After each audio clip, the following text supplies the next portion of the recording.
3 साल पहले डेथ हो गया था उनका। मरा हुआ आदमी से शादी हुआ हमरा।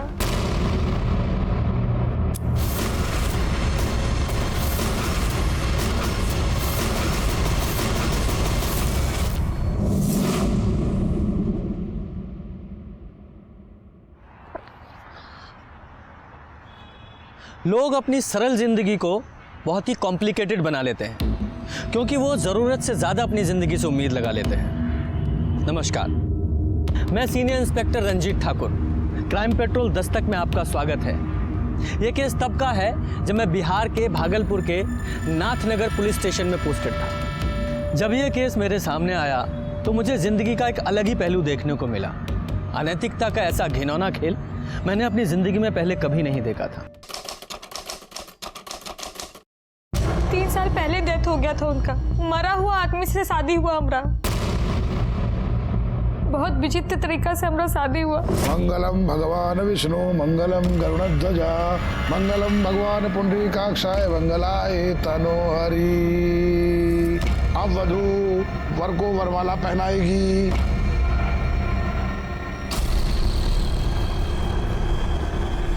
ये लो बेटा। ये क्या हो रहा है? डाल दो बहू, डाल दो, डाल दो, डाल दो।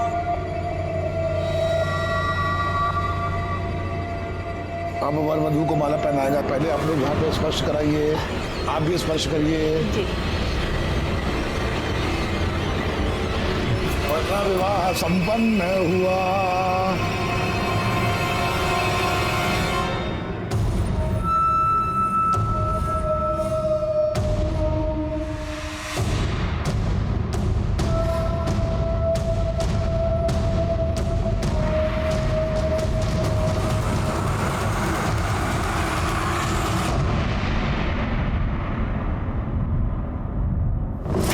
उसके बाद क्या हुआ आपको कुछ याद नहीं है? जब आप सुबह सो के उठी तो आपके बगल में कोई था? बोलिए। जी भानु। कौन भानु? जिस मरा हुआ आदमी से अपना शादी हुआ ना, उसका छोटा भाई। यादव जरा पता कीजिए। सर चलिए। अरे किसी को कुछ होश वोश है कि नहीं? घर से बहू बाहर निकल गई है, हर कोई कह रहा है हमें नहीं मालूम, हमें नहीं मालूम। अरे किसी को कुछ बताओ तो कि कहाँ गई है वो? अरे तभी ना कह रहे हैं, इतना सब लोग हो तुम लोग, देख नहीं सकते थे कौन कहाँ जा रहा है? लेकिन हम तो अभी सो के उठे हैं। तुम तो सोते रहो बस। और तुम कहाँ थे रे? अरे भैया हम तो बेडरूम में ही थे ना, पता नहीं कब उठ के चली गई। और आप लोग चिल्लाइए मत, हम जा रहे, देख के आ रहे तो खाली।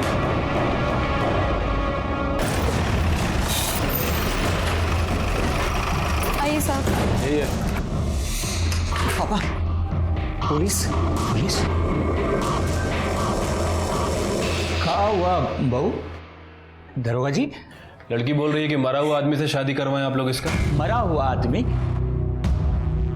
इसका तो दिमाग खराब हो गया है। ये हमारा बेटा है छोटा भानु, इसके साथ ब्याह हुआ इसका। ए जाओ एल्बम लेके आ जरा। हाँ भी लाते हैं। देखिए, जब आप एल्बम देखिएगा आपको सब पता चल जाएगा। अरे बारात गई, विधि विधान से शादी हुआ, अब कैसे समझाएं हम आपको? अरे लाओ, ला रहे हैं। ले लीजिए।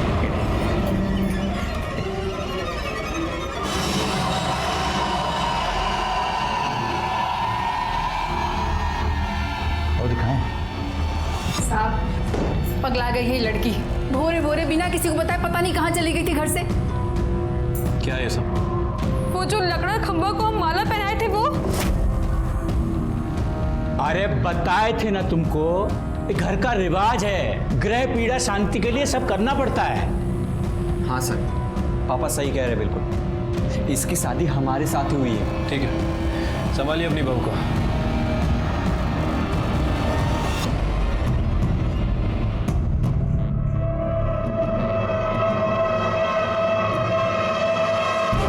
सर, लड़की का मानसिक संतुलन ठीक नहीं है, कुछ भी बोल रही है सर। ठीक है।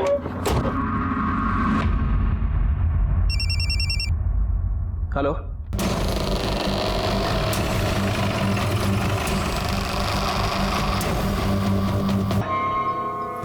देखो कोई सिम कार्ड या मेमोरी कार्ड बचा है क्या इसमें? सर रीढ़ की हड्डी टूटी हुई है, मतलब किसी धारदार हथियार से वार किया गया है। और फॉरेंसिक रिपोर्ट के हिसाब से पहले मर्डर हुआ है और उसके बाद बॉडी को जलाया गया। साहब, वो जो बॉडी पे सिम मिला था, ये उसकी रिपोर्ट है और आधार कार्ड का कॉपी भी। ठीक है। मधु मिश्रा 23/17 इसकचक Bhagalpur, daughter of Prakash Mishra. Yadav ji sir आइए।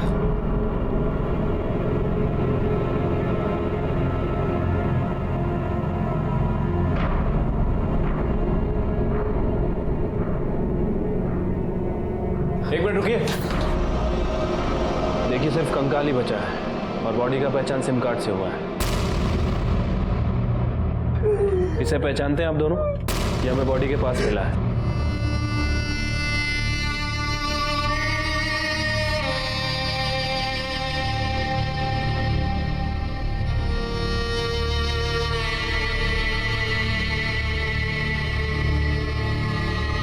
ससुराल वाले मारे हैं उसको। साहब, वहां पर उसका किसी के साथ झगड़ा हो गया था। एक रोज फोन करके बताया उसने हम लोगों को। हाँ मधु बोल। पापा, हमारा शादी फर्जी है। अरे क्या बोल रही है? क्या पागलों जैसा बात कर रही है? हाँ पापा, 3 साल पहले ही मर चुका है वो। कहाँ? मधु। पापा, हम आपको बाद में फोन करते हैं। उसके ससुर को फोन किए आप, वो तो फायर हो गए। कहने लगे कि आपके आंखों के सामने आपके आंगन में अपने छोटे बेटे भानु के साथ शादी किया था। एक मिनट, क्या नाम बताया? भानु। भानु। ये आपकी बेटी की शादी कहाँ हुई थी? वो ठेकेदार है ना साहब, लल्लन चौबे, उन्हीं के हैं। तिलक माझी चौक वाले। जी साहब। सर ये तो वही लोग हैं। और वो लड़की सुमन, उसने भी इन लोगों के बारे में बताया। सुमन तिवारी नाम की औरत पहले ही मेरे थाने में आ चुकी थी। और फिर ये मधु मिश्रा का केस, दोनों ने ही भानु चौबे का जिक्र किया था। दोनों औरतों की कंप्लेन भी एक जैसी थी। कौन था ये जो एक मरे हुए आदमी से जिंदा लड़कियों की शादी करवा रहा था, और क्यों? और फिर उन दोनों में से एक औरत की हत्या हो गई। और जब उसकी जांच करने हम लल्लन चौबे के घर पहुंचे तो वहां एक अलग ही महाभारत छिड़ गया। आप लोगों ने धोखा किया है मेरे साथ। आप लोग पुलिस को बहला सकते हो, हमको नहीं। और तुम कितनों को बेवकूफ बनाए हो? हाँ, चुप कर, नहीं तो अभी हम तुम्हारा। नहीं तो क्या क्या करेंगे? चुप। बहुत जुबान चलने लगा तुम्हारा। बाबूजी, इलाज करना पड़ेगा इसका। अच्छा, इलाज करेंगे आप हमारा? हाँ, क्या इलाज करेंगे? क्या हो रहा है? ये सब किए हैं। हमारी लड़की इन लोगों के चलते मारी गई और ये मारे हैं उसे। क्या बकरी तू? हम बकरे हैं, कमी नहीं, हम तुम्हें छोड़ेंगे नहीं। चांद, क्या हो रहा है? देखिए सर, हम आपको बताते हैं। हाँ हाँ, देख लिया। पहले ये बताइए कि किस मरे आदमी से आप लड़कियों की शादी करवा रहे हैं? फालतू का बात है सर। मरे हुए आदमी से किसी का शादी होता है भला? ये जो है मिश्रा जी, इनके बेटी से हमारे बेटे भानु का शादी हुआ है बस। पर इस भानु की शादी तो सुमन के साथ हुई थी ना?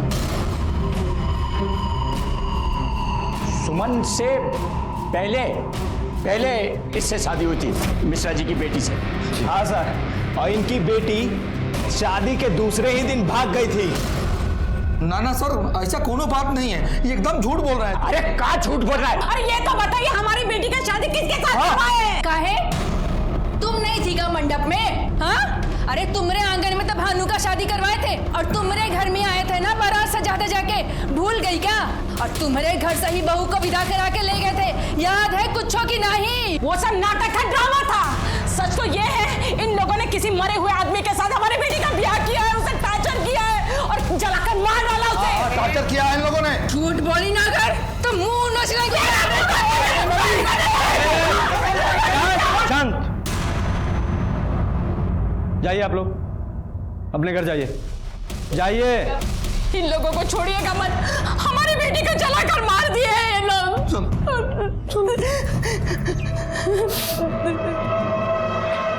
यादव जी चलिए।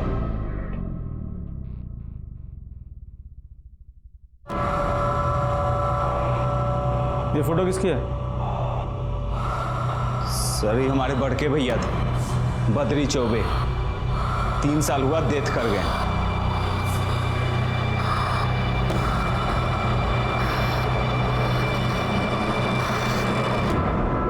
यादव, ये मधु शादी के 1 दिन बाद ही अपनी ससुराल से निकल गई, तो फिर गई कहाँ? साहब, ये मधु मिश्रा के सिम के कॉल रिकॉर्ड्स। हाँ ठीक है। दादा जी, कॉल रिकॉर्ड के हिसाब से तो मधु का फ़ोन सुबह 7:23 पे बंद हुआ था, हैं? मोबाइल लोकेशन के हिसाब से पहले वो तिलक मांझी से इसक चौक गई। मतलब अपने ससुराल से निकल के अपनी माँ के घर। हाँ, और उसके 20 मिनट बाद नाथनगर, वहाँ उसका फ़ोन 7:23 पे बंद हुआ है। मतलब मधु अपने ससुराल से निकल के अपनी माँ के घर गई, फिर अपनी माँ के घर से निकल के कहीं और चले गए। लेकिन सर, मधु के माँ बाप ने हमसे ये बात नहीं बताई थी। मतलब आप जो बोले कि मधु का आपको फ़ोन आया, वो सब झूठ था? सर फोन नहीं आया था, वो खुदे आ गई थी शादी के 1 दिन बाद। अरे आ रहे हैं भाई, कहाँ हुआ? सुबह आ गया मधु। अरे कहाँ हुआ भाई? कहाँ बना रखा अपना हालत भाई? हैं ये सब कहाँ हुआ? अभी अभी तो तेरा ब्याह हुआ और इतनी सुबह तू यहाँ क्या कर रही है और रो कहाँ रही है? कहाँ बात है? ये सब कहाँ है? हाँ पापा, हमारी शादी फर्जी है। हमारी शादी एक मरे हुए आदमी के साथ हुई है। वो 3 साल पहले ही मर चुका था। बद्री चौबे, भानु का बड़ा भाई। ये क्या बोल रही है तू?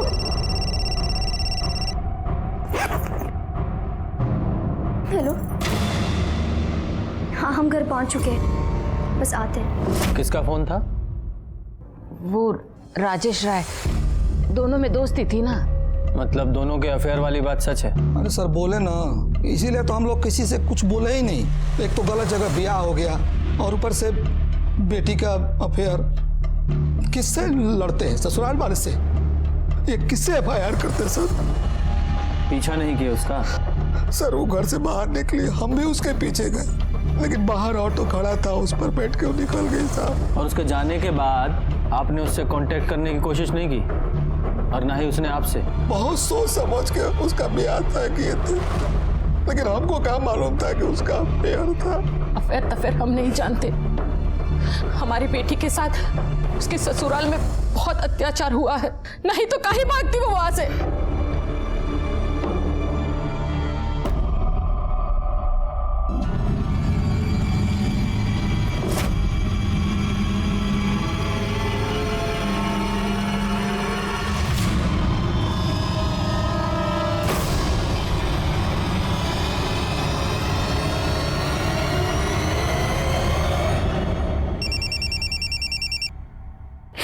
हेलो सर, मैं सिंटू बोल रहा हूँ। राजेश राय का पता चल चुका है। देखो, खबर है कि बॉडी मिल गया है। भाग लो बेटा। और हाँ सुनो, पुलिस ने पकड़ा तो हमारा नाम मत लेना। अरे ऐसा कुछ नहीं होगा, तुम फोन रखो अभी। ये राजेश राय कहाँ रहता है? वो है ये। रुक।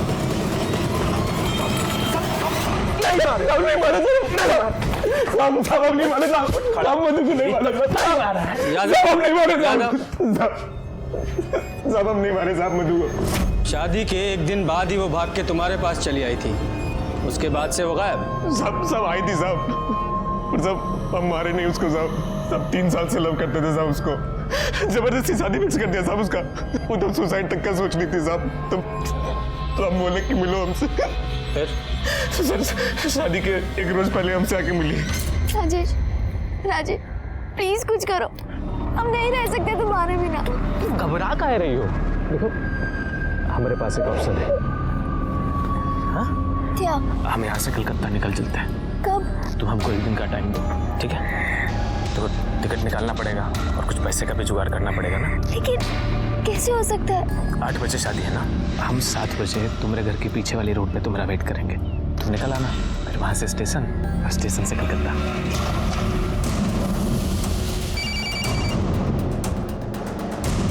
कहाँ हो तुम? मधु हम आ रहे हैं। बारात बस पहुंचने ही वाली है। तुम चिंता ना करो, हम आ रहे हैं, पहुंच रहे हैं ना।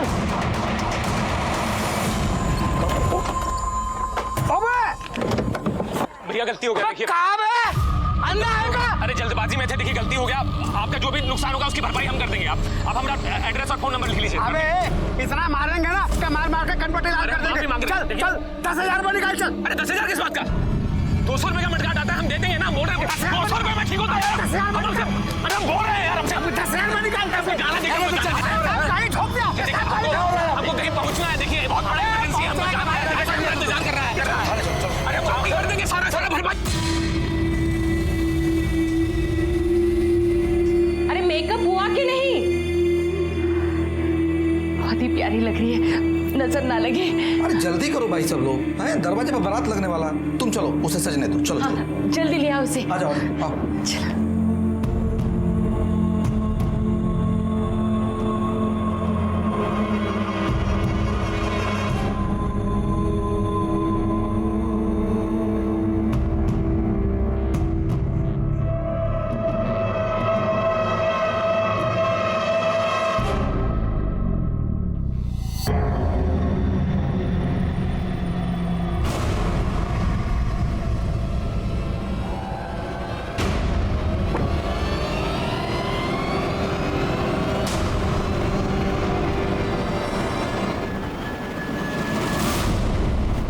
मधु हमसे गलती हो गया, देखो लाइफ ओवर हो गया है हमारा, ओवर।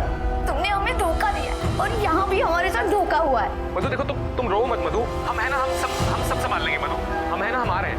नहीं अभी नहीं, यहाँ बहुत लोग हैं, तुम्हें मार देंगे।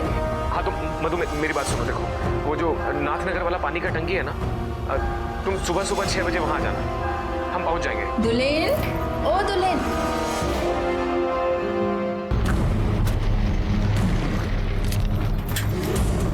कहाँ लगे थे?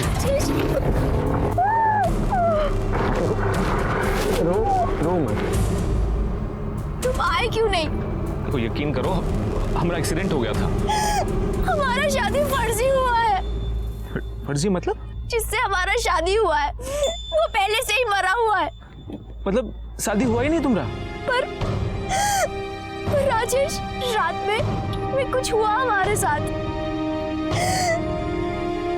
कोई था कमरे में, हमारे बेड पे। हम बेहोश थे, पर सच में हमारे साथ कुछ हुआ।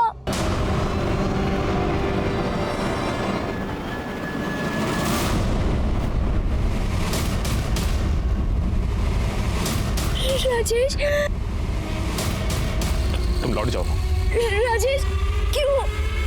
तुम घर लौट जाओ। राजेश, तुम सामने फोन करेंगे तुम। राजेश तुम मुझसे प्यार करते हो। राजेश, मतलब उसको छोड़ के तुम निकल गए? हाँ सर। ये भानु का दोनों लड़कियों से शादी हुआ था ना? हाँ सर। हमको लगता है कि असली खिलाड़ी ये भानु ही है। वैसे सर ये मधु ने राजेश को अपनी फर्जी शादी के बारे में बताया था, और फर्जी शादी नहीं बल्कि ये भी बताया था कि उसके साथ संबंध भी बनाए गए कोई नशे की दवा देकर। और राजेश के बयान के हिसाब से हमको लग रहा है कि ये चौबे फैमिली कोई ना कोई कांड की है। ये चौबे फैमिली जलेबी खिला रही है हमको। चौबे जी, आपकी दोनों बहुओं ने एक ही बात बताई थी, फर्जी शादी। साहब, उस दिन हम थोड़ा कंफ्यूज हो गए थे। शादी तो हमारी भानु से ही हुई है। हाँ साहब, उस दिन थोड़ा इसका माइंड ऑफ, मतलब मूड ऑफ हो गया था, इसलिए ऐसा बोल रही थी वो। पुलिस से ज़्यादा होशियारी की ना तो यही मूड ऑफ कर देंगे, समझा? और तुम बयान से ही पलट गई? हाँ सर, जो बोल रही है सच ही बोल रही है, इसके साथ आप जोर जबरदस्ती नहीं कर सकते। कानून नाम का भी कोई चीज होता है।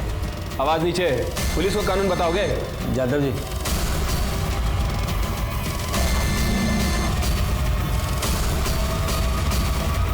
चलिए।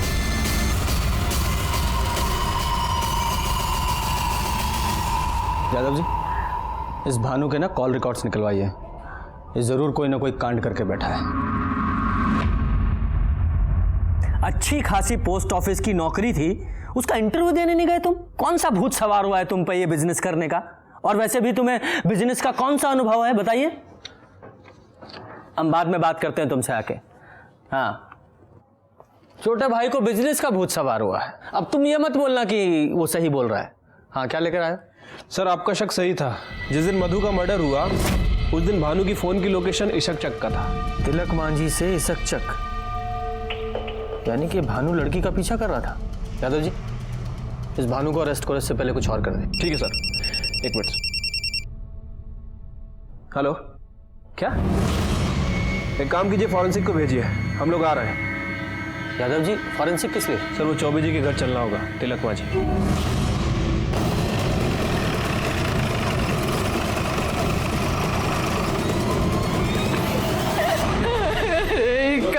पीछे चलो, पीछे। कौन मार के चला गया मेरी बहू को? अरे काय रो रही हो तुम? चुप रहो।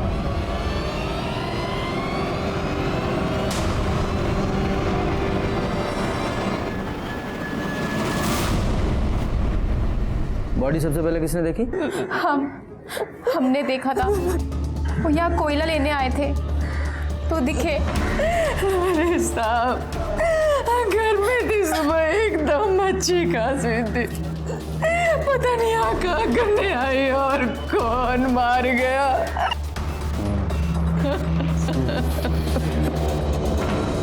जा, पूरे घर की तलाशी लो, देखो कोई कुल्हाड़ी या गंडासा जैसी चीज मिलती है क्या।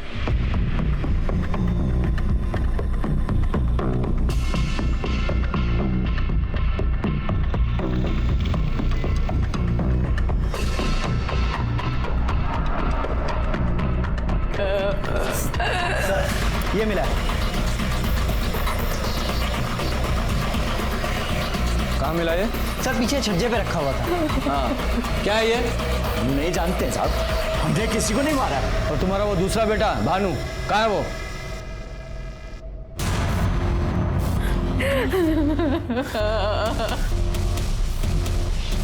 ये क्या हुआ मम्मी? दुल्हन चली गई बाबू। ये कैसे हुआ पापा? कहाँ थे तुम? साहब वो तो हम बरारी गए थे, वो सीमेंट लेने के लिए। ये पर्ची रहा। ये तो कल की डेट की है। हाँ, वो पैसा बकाया था ना साहब, तो पैसा ही देने गए थे हम। बकाया देने गए थे या इसको मार के भागे थे? और मधु को भी इसी कुल्हाड़ी से मारा था ना? नहीं साहब, हमने किसी को नहीं मारा, और ये तो हमारा है भी नहीं। बोलो ना आप। जीप में डालो इसे। देखो साहब, इसने किसी को नहीं मारा है, आप बिल्कुल गलत कर रहे हैं। अच्छा, मैं गलत बात कर रहा हूँ? पूछो इससे। 19 जून को जिस दिन मधु का मर्डर हुआ उसके पीछे गया था कि नहीं गया था? पापा हमने कुछ लेके जाओ इसे। देखे साहब, इसे छोड़ दीजिए। अरे इसने कुछ नहीं किया। शांत। ये कुल्हाड़ी लीजिए, इस पे फिंगरप्रिंट्स होंगे। उन फिंगरप्रिंट्स की रिपोर्ट मुझे जल्दी से देनी चाहिए। साहब हम बताते हैं। शादी के एक दिन बाद हमारे भोरे भोरे आंख खुल गया साहब।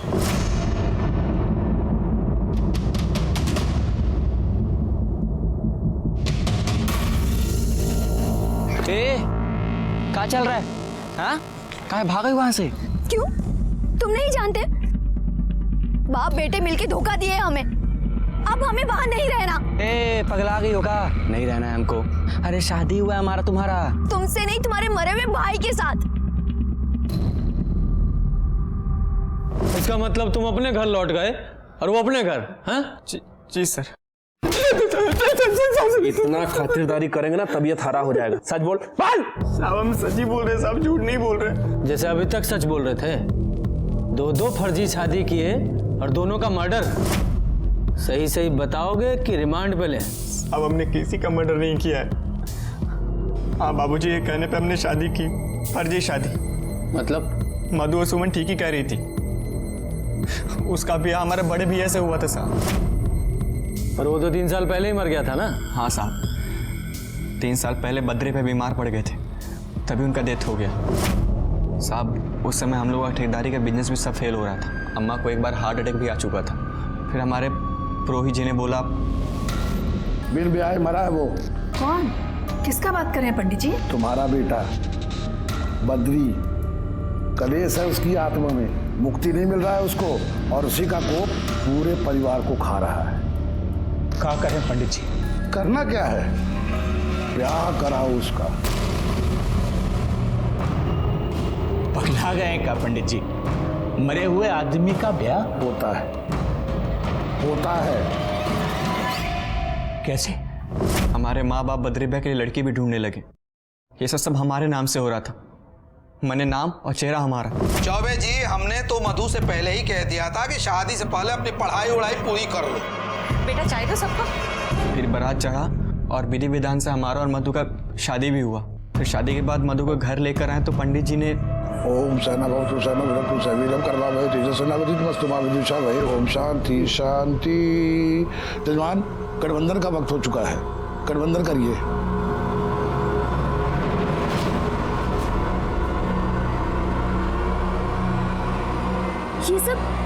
ये सब क्या हो रहा है? अरे कुछ नहीं बेटा, ये हमारे घर की रस्म है। इससे ना ग्रह पीड़ा शांत होती है, इसलिए तुम चिंता नहीं करो। जैसे जैसे पंडित जी बोल रहे हैं ना, वैसे वैसे करो।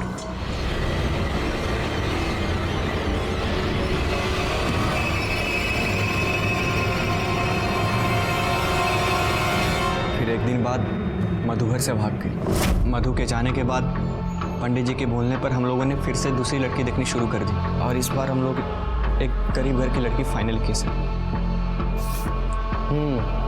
जो ज्यादा आवाज ना उठाए। एक बात बताओ,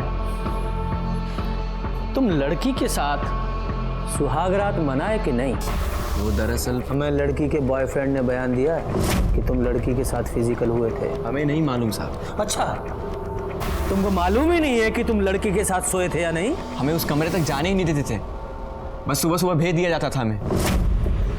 भानु, दिमाग खराब है क्या तुम्हारा? तुम्हारे बड़े भाई की बहू है, कहाँ घुसे जा रहे हो? चलो जाओ जाओ, सो जाओ, जाओ चलो। माँ ने सुबह उठा दी और मधु के कमरे में भेज दी। बाबूजी ने बोला कि जब मधु पूछे कि तुम कहाँ थे तो बोलना कि इधर ही बेडरूम में ही थे। और सुमन, उसके साथ भी यही सब किया ना तुम लोगों ने? जी, पर वो भागी नहीं। हाँ, क्योंकि वो थाने आ गई थी इसलिए उसे भी मार दिया। सर हमने किसी को नहीं मारा सर। तो किसने मारा? तुम्हारे उस जाहिल बाप ने कि तुम्हारी अम्मा ने? तुम्हारे घर से कुल्हाड़ी मिली है और उसके फिंगरप्रिंट्स की रिपोर्ट बस आने वाली है। सर आपको जो जांच कराना ना करा लीजिए, पर सच बात यही है कि हमने किसी को नहीं मारा। फिर वो फर्जी शादी और वो शादी जो तुम्हारे मरे हुए भाई से हुई थी, वो सब दोनों लड़कियों को कैसे मालूम हुआ? वो हमने ही बता दिया था सर। खेल हो रहा है हमारे साथ। बियाह की बेदी पे हम बैठे हैं और शादी पर कपैया का, जिसको मरे हुए 3 साल हो गया। सारा समझ में नहीं आता कि हम क्या करें। सुनिए, क्या हुआ? आप थोड़ा देर भी बैठकर हमसे बात काहे नहीं करते हैं? अम्मा से जाके पूछो ना, शादी हमारे साथ हुआ क्या तुम्हारा? मतलब ही कि तुम्हारा शादी हमारे साथ नहीं, बड़के भैया के साथ हुआ है। हाँ, ये जो 3 साल पहले मर चुके हैं। और जब यही बात सुमन ने पुलिस को बताई तो उसे मार दिया तुम लोगों ने? साहब हमने किसी को नहीं मारा, कितनी बार बोले। जा, इसे लॉकअप में डालो। यहाँ के दाल भात खाएगा ना तो सब कुछ भूलेगा। पर सर हमने जो भी किया बाबूजी के कहने पे किया। हाँ, उनका भी नाप लेंगे हम। कुछ नहीं।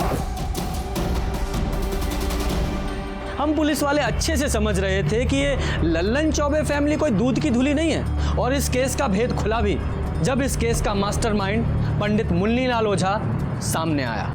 आप ही थे ना जिन्होंने उस मरे हुए लड़के से दोनों लड़कियों की शादी करवाई थी? जी, तंत्र विद्या में होता है। अच्छा, तंत्र विद्या में लड़कियों का शारीरिक शोषण भी होता है? जा चल। आओ लल्लन चौबे, ये पंडित जी ने सब बता दिया है। वो लड़कियों का शोषण सब कुछ बता दिया है। पंडित जी ने तो गंडा बांधा था हमको, पहले खुद गए और फिर। अब सुहाग रात का रस्म पूरा होगा। और करेगा कौन? तुम्हारे बेटे बद्री की आत्मा हमारे शरीर में वास कर रही है। अब वो जो भोगेगा हमारे माध्यम से भोगेगा। मतलब? विवाह का सुख वो हमारे शरीर से भोगेगा। भौजी, ये दूध ले लो बेटा, पी लो, सगुन होता है। लो।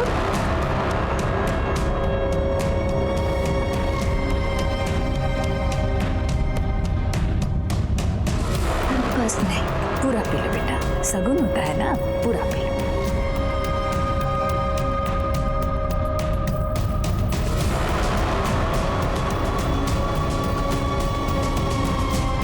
खेल हो रहा है हमारे साथ। बियाह की बेदी पे हम बैठे हैं और शादी पर कपैया का। सारा समझ में नहीं आता कि हम क्या करें।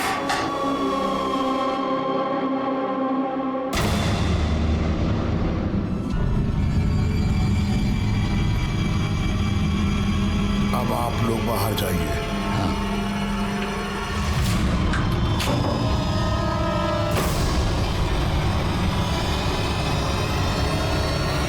तुलीन अब बद्री युक्त हो गई है। अब जो भी इसको पहनेगा, बद्री उसके माध्यम से सुख प्राप्त करेगा।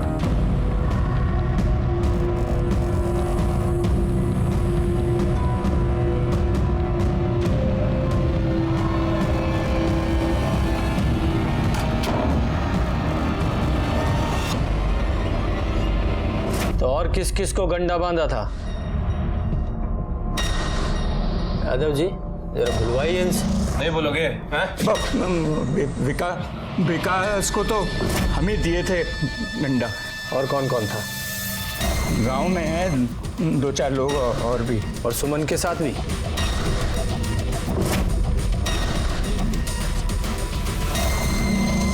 आज रात के बाद ये गंडा मैं तुमको दे दूंगा।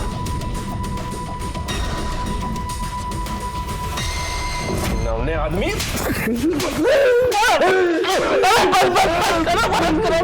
हत्या भी कबूल कर लीजिए पंडित जी, वरना बहुत पिटाई करेंगे। कोई हत्या नहीं करी हमने, कसम से कोई हत्या नहीं करी हमने। चौबे तुमने? नहीं साहब, हत्या बिल्कुल नहीं। हत्या नहीं कि हम मरे हुए बच्चे की सौगंध खा रहे। जो कुछ किया था सब बक दिया ना आपके सामने, पर हत्या हमने नहीं की साहब, बिल्कुल नहीं की। यादव जी इन्हें यहीं सड़ाओ, बलात्कार और जालसाजी का केस लगाओ। सर बैठो यहाँ पे।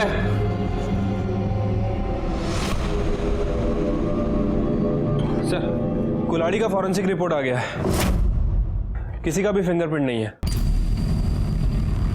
यादव जी दो बातें हो सकती हैं, कातिल ने कुल्हाड़ी से फिंगरप्रिंट्स मिटाए और चौबे परिवार के घर में छुपा दी, जिससे हमारा शक उन पे जाए। या फिर ऐसा भी हो सकता है कि चौबे परिवार ने यह काम किया हो और कुल्हाड़ी अपने यहाँ छुपा दी, जिससे हमें ऐसा लगे कि चौबे परिवार को फंसाया जा रहा है। साहब सर राजेश राय की कॉल डिटेल्स। सर मधु के मर्डर के टाइम इसका मोबाइल वहीं पर था कि तू मधु को छोड़कर चला गया था, पर सर ज्यादा दूर नहीं जा पाए। बहुत सेल्फिश है हम, बहुत कमी है। नहीं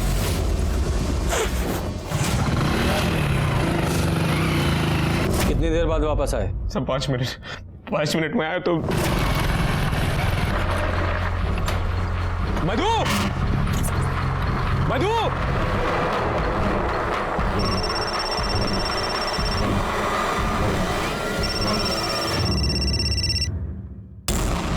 मधु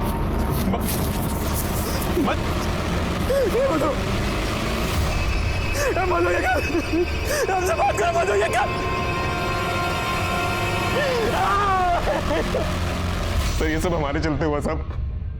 अगर मैं उसको छोड़ के नहीं जाता तो सर शायद जिंदा होती वो आज। उसके बाद क्या हुआ? देख अभी तू बरी नहीं हुआ है, अभी मौका है, सब बता दे वरना लंबा फंसेगा। साहब हम बहुत डर गए थे साहब, तो सर हम अपने दोस्तों को फोन किए। कौन दोस्त? सुनील और भगत यादव। सुनील और भगत जहाँ? सब उन दोनों को हमारे अफेयर के बारे में मालूम था, इसलिए फोन किया सब। ये क्या हो गया बे? अभी हुआ कैसे? हम कुछ नहीं किए, हम तो उससे मिलने आए थे। तूने किया नहीं है ना, फिर भी तू फंस जाएगा। हाँ कैसे? अब देख, तूने कोलकाता का टिकट लिया था ना, फोन भी तेरा इधर ही है। अरे सीरियल नहीं देखता है क्या? अरे पुलिस लोग ट्रेस कर लेते हैं, समझा? सीधा पकड़ के लेके चले जाएंगे। पर हम कुछ नहीं किए। कुछ तो करना पड़ेगा।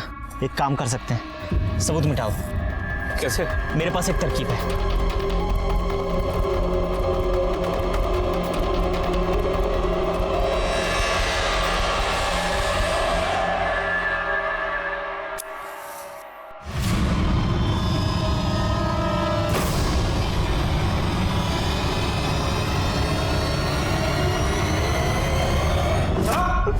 हाँ, यही है ना तुम्हारे साथ के वो दो महारथी, तुम्हारे दोस्त? सर हम तो बस दोस्त की मदद करने की नीयत से सब किया साहब। और कौन कौन था तुम्हारे साथ? कोई नहीं सर, सूटकेस हम अपने घर से लाए सर, और पेट्रोल दोस्त से मंगवाया था सर। काहे कि वहाँ पेट्रोल पंप पे सीसीटीवी लगा है सर। टीवी सीरियल बहुत देखते हो ना तुम लोग, अब असली थाना देखो। अच्छा, टीवी सीरियल में ये एविडेंस मिटाने का मतलब नहीं बताते कि इसका नतीजा क्या होता है? सर हम लोगों ने मधु को नहीं मारा सर, नहीं मारा सर, हमने चुप! एविडेंस मिटाए तुम लोगों ने, और वो अपराध है। क्या प्रूफ है तुम लोगों के पास कि तुम लोगों ने मर्डर नहीं किया? ये तो साबित होना बाकी है। सर इन तीनों की बातों से तो बिल्कुल पता नहीं चला है कि आखिर मधु का मर्डर किसने किया। अरे हमको तो इन तीनों के बयान पे ही विश्वास नहीं है। अरे 5 मिनट के अंदर कैसे कोई किसी को मार के जा सकता है? बहुत मुश्किल है सर। साहब, ये सुमन का पोस्टमार्टम रिपोर्ट। हाँ ठीक है। स्पाइनल कॉर्ड टूटा हुआ है, गहरा जख्म है। यादव जी, ये मधु की पोस्टमार्टम रिपोर्ट निकाल लीजिए।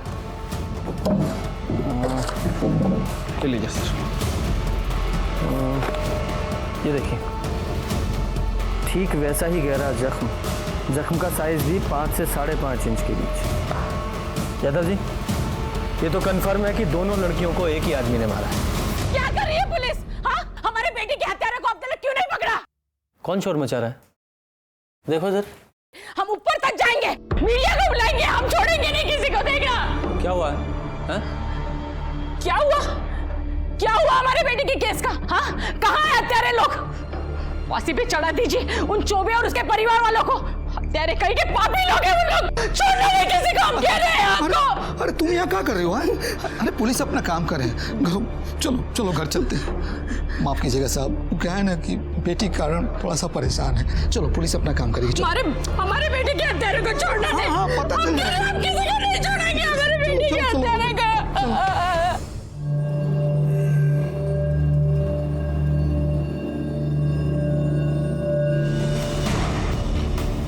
यादव जी, एक काम करो कि जिस रोज सुमन की हत्या हुई उस रोज की और उसके आसपास के 2-4 दिन की इस केस से संबंधित सभी की कॉल रिकॉर्ड्स निकालो। ठीक है सर। कुल्हाड़ी पर किसी की भी उंगलियों के निशान नहीं मिले थे। ऐसा लग रहा था कि सबूत मिटाने की कोशिश की गई है। इस केस से जुड़े सभी लोग किसी और ही पहलू की दस्तक दे रहे थे। दोनों लड़कियां 2 अलग परिवारों से थीं, लेकिन सबूतों को देखने से लग रहा था कि दोनों को मारने वाला कोई एक ही है। पर वो था कौन?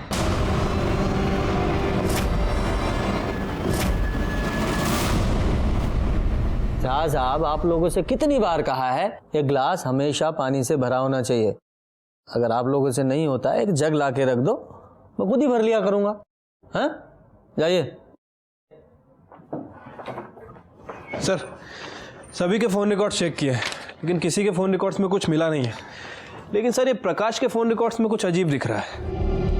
क्या अजीब है इसमें? सर वो जिस दिन सुमन का मर्डर हुआ उसी दिन उसी समय तकरीबन 9:15 पर ये प्रकाश के फ़ोन पर इन 6 अलग अलग नंबरों से फ़ोन आया था। हाँ, तो उसकी ट्रैवल एजेंसी है तो फ़ोन तो आएंगे ही। सर फ़ोन तो आएंगे, लेकिन इन 6 नंबरों में से किसी ने भी प्रकाश से 6 से 7 सेकंड से ज़्यादा बात नहीं की है। मतलब प्रकाश को फ़ोन किया, प्रकाश ने हाय हेलो की और फ़ोन रख दिया। अजीब है सर। हाँ, अजीब तो है। यादव जी, पता करो ये लोग कौन हैं जिन्होंने प्रकाश को कॉल किया और क्यों? उनकी वाइफ उठाई थी फ़ोन, बोले नहा रहे हैं। उनकी वाइफ बोली बीमार हैं, बाद में कीजिएगा। मिसेस मिश्रा से बात हुआ, उस टाइम वो सो रहे थे। मिश्रा जी फोन पे अबे नहीं किए, पूजा पर बैठे थे, फोन वाई ना उठाया। ये बात कौन बोला? और कौन? जिसने फोन उठाया, उनकी वाइफ।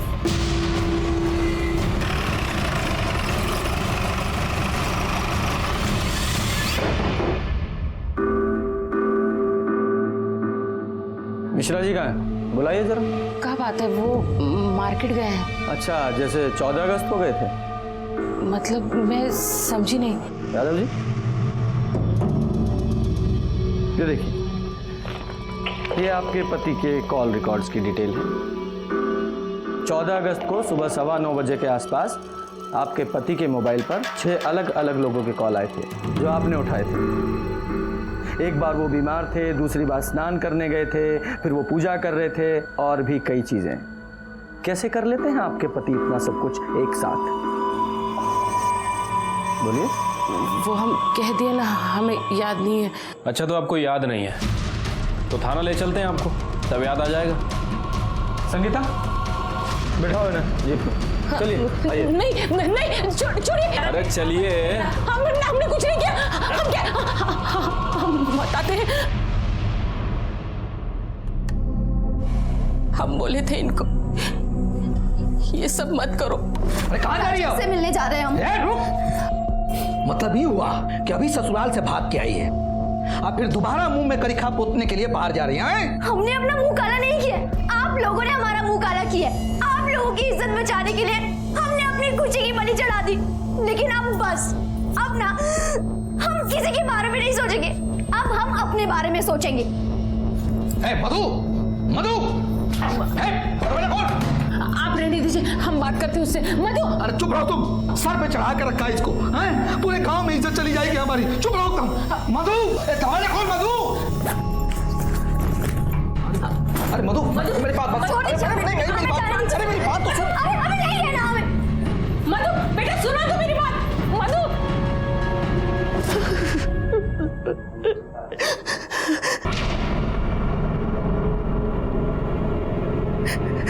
अब क्या हो गया सर? क्या हुआ? हम सब बता ही दिए।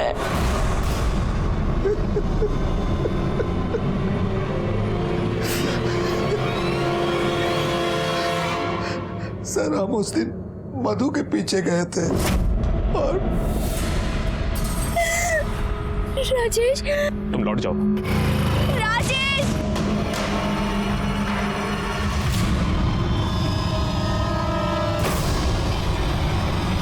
इज्जत के लिए बेटी को मार दिया, लौटा इज्जत। और सुमन को मार के क्या हासिल हुआ? उसको भी आपने मारा ना? हम जानते थे सर कि एक दिन मधु का लाश पुलिस को मिलेगा और पुलिस का पूरा शक जो है लल्लन और उसकी फैमिली पर जाएगा। और उस शक को पक्का करने के लिए सुमन को मार दिया। जी सर, सुमन ने हमारा कुछ नहीं बिगाड़ा था सर, लेकिन उन लोगों ने उसकी भी लाइफ बर्बाद कर दी थी। एक दिन मुझको पता चला कि सुमन ने उन लोगों के ऊपर केस किया है, तो उस दिन से उसके घर में हम निगरानी रखने लगे थे। और परसों सुमन जब इंतकाम लेने वाला इंसान हमेशा 2 कब्र खोदता है, एक उसकी जिसको वो मारता है और दूसरी खुद की। हमने प्रकाश मिश्रा, उसकी पत्नी को हत्या और आपराधिक षड्यंत्र के मामले में गिरफ्तार किया और साथ ही चौबे परिवार को धोखाधड़ी, बलात्कार और महिला उत्पीड़न के आरोप में गिरफ्तार करके चार्जशीट दाखिल की। मधु मिश्रा के परिवार ने चौबे के मंसूबों को नहीं पहचाना। शादी के एक दिन बाद ही जब बेटी घर वापस आ गई और उसने बताया कि उसकी शादी फर्जी है, तो भी उन्होंने उस दस्तक को नहीं सुना। नतीजा, बेटी हाथ से निकल गई और उधर चौबे परिवार भी दस्तकों के प्रति बहरा बना रहा। कभी कभी इंसान अपने मतलब के लिए अंधविश्वास पर भी विश्वास करने लगता है, जरूरत से ज्यादा उससे उम्मीद बिना उसके अंजाम को समझे। इसी के साथ मैं सीनियर इंस्पेक्टर रंजीत ठाकुर आपसे विदा लेता हूँ। कल फिर मिलेंगे। सतर्क रहिए और देखते रहिए क्राइम पेट्रोल दस्तक। मकसद बताना नहीं, बचाना है।